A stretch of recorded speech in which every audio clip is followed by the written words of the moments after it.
నమ్మక ద్రోహం అనేది మనల్ని ఎంతో గాయపరుస్తుంది, కానీ దాన్ని బట్టి మనం ఆశ్చర్యపడని అవసరం లేదు. Betrayal will hurt us, but we shouldn't be surprised by the betrayal. Do you hear me? Do you understand?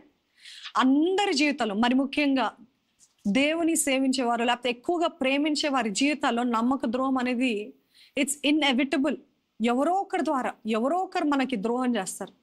ఎంతో నమ్మకం, ఎంతో ప్రేమ పెట్టుకున్న వారే మన గురించి సడన్ గా చెడ్డగా మాట్లాడతారు. అందరి ముందు మన పరువు తీస్తారు, అందరి ముందు మనల్ని అవమానిస్తారు. మనమేమో ఎంతో స్వేచ్ఛగా, ఎంతో ట్రాన్స్పరెంట్గా ఉన్నప్పుడు సడన్ గా ఒక షాక్ లాగా, ఒక స్లాప్ లాగా, ఒక చెంప దెబ్బలాగా వాళ్ళు మనల్ని అవమానపరిచినప్పుడు మనకి జీర్ణించుకోవడానికి లేకపోతే ఆ షాక్ని బట్టి, ఆశ్చర్యం బట్టి మనము ముందుకు వెళ్ళలేము. వేదన, బాధతోటి, ఎంతో కన్నీటితోటి నింపబడతామండి. కానీ మీరు ఒకటి జ్ఞాపకం చేసుకోండి, betrayal will hurt but don't be surprise by it. దానికి ఒక వాక్యం చూపించాలని ఆశపడుతున్నాను. మార్కు సువార్త 9వ అధ్యాయము 31వ వచనం. ఏలయనగా ఆయన తన శిష్యులకు బోధించుచు, మనుష్య కుమారుడు మనుషుల చేతికి అప్పగింపబడుచున్నాడు, వారు ఆయనని చంపుదురు, చంపబడిన 3 దినములకు ఆయన లేచునని వారితో చెప్పెను. అంటే ఇక్కడ యేసుప్రభు ముందే చెప్తున్నాడు, నాకు ఇలాగ జరగబోతుంది, మీరేం ఆశ్చర్యపడనక్కర్లేదు. తర్వాత ఓహో ఇది యూదా ఇస్కరియోతు చేశాడా, లేకపోతే ఇలాగ జరిగిందని ముందే యేసుప్రభు చెప్పాడు కదా అని తర్వాత మీరు ఎంత ద్రోహం అని ఆశ్చర్యపడనక్కర్లేదు. యేసుప్రభు తానే చెప్తున్నాడు, ఇదిగో ఇట్ ఇస్ టైం, నాకు సమయం వచ్చింది. జ్ఞాపకం చేసుకోండి, ఎవరినైతే మీరు నమ్ముతారో, ఎక్కువగా నమ్ముతారో వారి దగ్గర నుండే ఎక్కువ శాతము, I'm not saying everybody, but వారి దగ్గర నుండే ఎక్కువ శాతము నమ్మక ద్రోహం చేయబడతారండి. అందరూ నమ్మరు. శిష్యులను నమ్మారు యూదా ఇస్కరియోతుని. యేసుప్రభుకి మొదటి నుండి తెలుసు, కానీ శిష్యులు నమ్మారు, ఆయన చుట్టూన వారు అందరు నమ్మారు. కానీ ఇక్కడ యేసుప్రభు ఆశ్చర్యపడలేదు. He was not surprised by the betrayal. And today I want to encourage all of you, when you are betrayed by the people that you love, ఎవరినైతే మీరు ప్రేమిస్తున్నారో, ఎవరినైతే మీరు ఎక్కువగా నమ్ముతున్నారో, వారు మీకు నమ్మక ద్రోహం చేస్తున్నప్పుడు మీరు బహుగా ఆశ్చర్యపడి దుఃఖాక్రాంతానికి మీరు గురి అవ్వకూడదండి, డిస్కరేజ్ అవ్వకూడదు. ఎందుకంటే ఇట్ హ్యాపెన్స్. యేసు ప్రభుకి అయినప్పుడు ఆయన పేరు పెట్టుకున్న మన జీవితాలు ఇంకెంత అవ్వచ్చు కదా. కాబట్టి నా జీవితంలో ఎందుకు ఇలాగ అవ్వాలి, నాకెందుకు ఇలాగ అవ్వాలి, నేను ఎంత ప్రేమించాను కదా అని don't be surprised by it. Don't be surprised because it is inevitable. అందుకని మార్కు సువార్త 13-12 వచనం ఈ రీతి ఉంటుంది, సహోదరుడు సహోదరుని, తండ్రి కుమారుని మరణంలోకి అప్పగింతురు, కుమారులు తల్లిదండ్రుల మీద లేచి వారిని చంపిస్తారంట. The more you get closer to people, the more you are prone to get betrayed. Doesn't mean that నేను ఎవరికి దగ్గరికి వెళ్ళను, నేను ఎవరిని నమ్మను, నేను ఎవరిని ప్రేమించను. Don't be afraid. Don't be afraid to love. Don't be afraid to trust, because Jesus showed the way. యేసు ప్రభు తానే చూపించాడు. ఏంటిదంటే, ఎవరు ద్రోహం చేస్తున్నారో తెలిసి కూడా వారిని ఎన్నుకున్నాడండి. ఎవరు ద్రోహం చేస్తున్నారో తెలిసి కూడా ఆయనని ప్రేమించాడు, ఆయనని నమ్మాడు, డబ్బుల సంచిని ఆయన చేతికి అప్పచెప్పాడు, అంతగా నమ్మాడు. సో నేను నమ్మను, నేను ప్రేమించను, నేను ఎన్నుకోను అని మనము చెప్పడము మనకు తగదు. ఎందుకంటే ఆయన మాదిరిలో, ఆయన అడుగుజాడలో మనం నడవలసిన బాధ్యత మన పైన ఎంతో ఉంది. మనం కూడా నమ్మాలి, మనం కూడా ప్రేమించాలి, మనం కూడా సహించాలి, మనం కూడా ఓర్చుకోవాలి, మనం కూడా వెళ్ళాలి. ఆయనని మాదిరిగా చేసుకొని ముందుకు వెళ్ళాలండి. అందుకనే వాక్యంలో రాయబడి ఉంది, 2 తిమోతికి రాసిన 2వ పత్రిక 3వ అధ్యాయము 4వ వచనము, ద్రోహులు, మూర్ఖులు, గర్వాంధులు దేవుని కంటే సుఖానుభవం ఎక్కువగా ప్రేమించేవారు. అంత్య దినంలో సూచనలు ఎలా ఉంటాయంట, ద్రోహులు అనేక మంది అవుతారంట.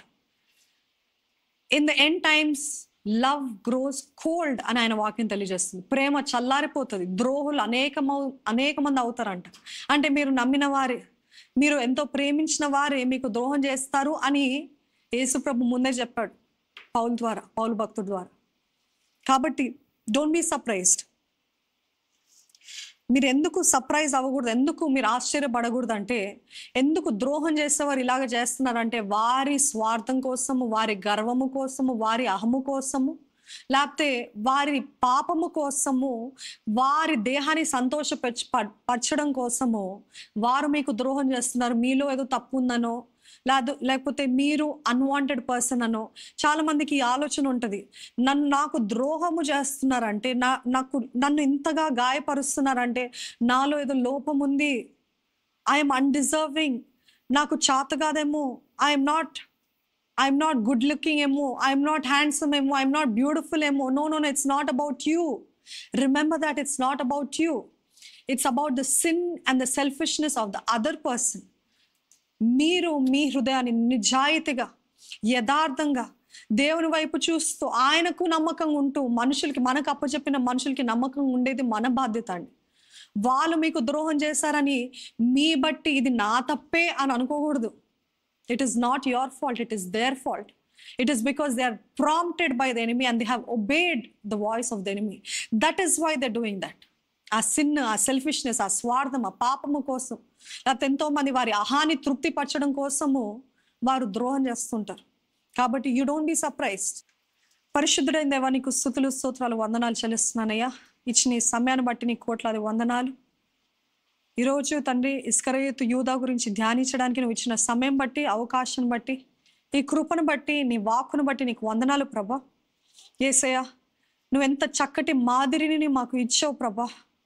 ఎంత ద్రోహం చేసిన వ్యక్తిని కూడా తన్ని నువ్వు ప్రేమించావు, అతని కాలు అడిగావు, అతనితోటి అంతా పంచుకున్నావు ప్రభా. God help us to be the same Lord. అదే రీతి ఉండటానికి సాయించి, మేము ద్రోహం చేసేవారుగా కాక, మాకు ద్రోహము చేసినప్పటికీ కూడా తన్ని క్షమించే హృదయము మాకు దయచే తండ్రి. ప్రేమించే హృదయము దయచే, నమ్మే హృదయము దయచే ప్రభా.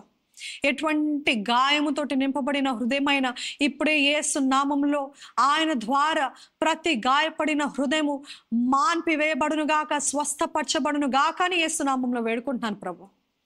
Every wounded soul, every wounded heart, every wounded body be healed in the name of Jesus. గాయాలు చేసింది నేనే, గాయాలు మానిపేది నేనే అన్నావు ప్రభా. ఏ గుండె అయితే గాయముతో ఉందో ప్రతి గాయాన్ని నీవే మానుపు. అదే రీతి మేము ఎవరి గుండెలను అయితే గాయము చేస్తామో క్షమాపణ కోరే ఆ ధైర్యము, ఆ మనసు మాకు దయచేయమని వేడుకుంటున్నాను ప్రభా. ఈరోజు మాతో మాట్లాడవు ప్రభా. ఈరోజు మేము అనేక సార్లు నీకు ద్రోహులుగా మారము ప్రభా. మమ్మల్ని క్షమించయ్యా. We ask for your forgiveness Lord. నీకు క్షమాపణ వేడుకుంటాను ప్రభా. నీకు విరుద్ధంగా చేసిన ప్రతి దాన్ని బట్టి మమ్మల్ని క్షమించు. ఇక్కడ సమయం అయిన తర్వాత అప్పుడు క్షమాపణ కాదు, సమయం అయిన తర్వాత రిగ్రెట్ అవడం కాదు, కానీ సమయం ఉన్నప్పుడే మా స్థితిని మేము తెలుసుకొని నీ ముందు పశ్చాత్తాపడే కృపను మాకు దయచేయమని వేడుకుంటున్నాను. ఈరోజు విత్తబడిన వాక్యాన్ని నీవే ఫలింపజే, ముద్రించు, మా జీవితంలో నాటు ప్రభా. నాటమని వేడుకుంటున్నాం ప్రభా.